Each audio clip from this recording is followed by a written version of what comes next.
All right, now let's take a live look outside of Independence Boulevard. Heavy rain, whipping winds. Let's bring in Chief Meteorologist Tara Lane.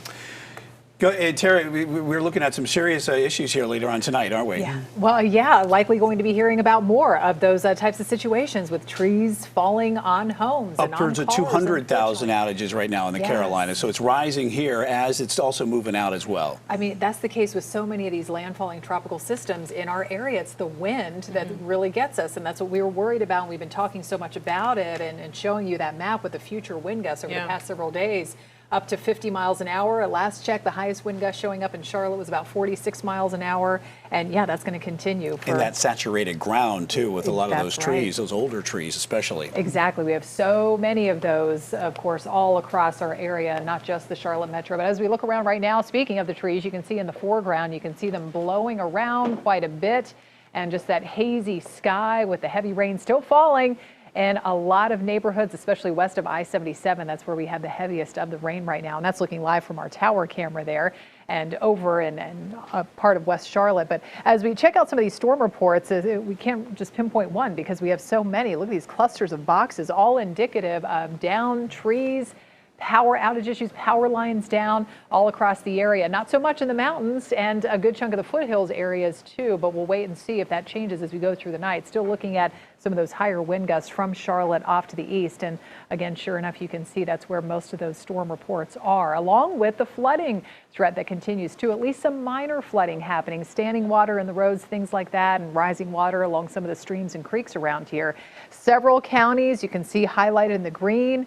Under a flood advisory at the moment, Stanley County, Anson, Richmond County, after all the heavy rain earlier, down through the upstate, York and Chester County included in that. Lincoln County right now, recently issued flood advisory, Gaston, along with the heart of Mecklenburg County here. So we can see the rain continuing to push on in from the south and east, getting in on more of it after a little bit of a break earlier. Richmond County, Anson County.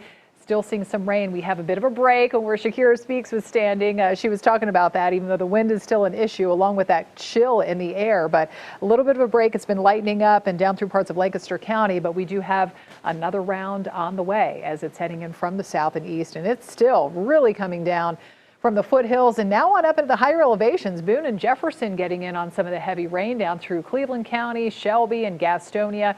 Everywhere you see that yellow, again, moving to the north and west. And we look at those rain chances. This is a welcome sight. Those of you that are dealing with that torrential rain and even some flooding out there, you can see how they do start to go down. The later we get into the night and early tomorrow morning will be much drier as the wind starts to settle too.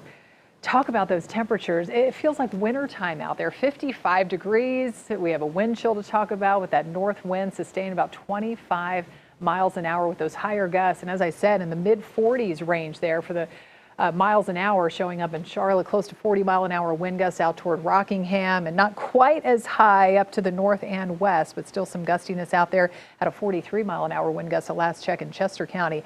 Again, 50s for those temperatures, chilly 40s up in the mountains. So we take it out through the night. Widespread rain will be moving out.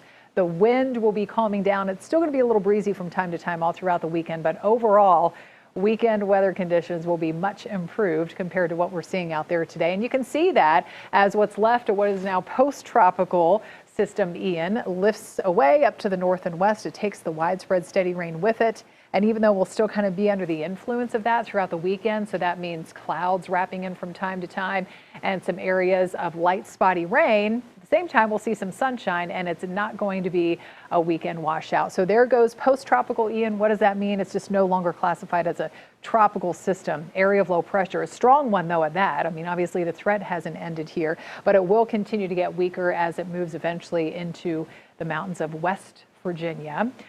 Later on in the weekend. So this weekend around here, again, some breaks and peaks of sunshine, but still a whole lot of clouds sticking around, some breezes with that chance of a stray shower or two. Temperatures in the mid and upper 60s, so starting to warm up a little bit. Still on the cool side for this time of the year, but the Charlotte FC match at 5:30 tomorrow evening, Bank of America Stadium, no threat of lightning, so good news there. You may run into a little bit of rain kind of spitting down from the clouds from time to time. Same goes for tailgating if you're doing that before the later Panthers game on Sunday, kickoff at 4:05. But tailgating overall looks pretty good. Just maybe take the rain jacket just in case. Mid to upper 60s, a lot of clouds hanging around. with some breaks of sunshine. So an improving 7-day forecast here. Of course, most of this week before today was pretty nice on the cool side, but we'll see more sunshine going into next week again with temperatures in the 70s. You're watching Carolina's own Queen City News, the most local news in the Carolinas.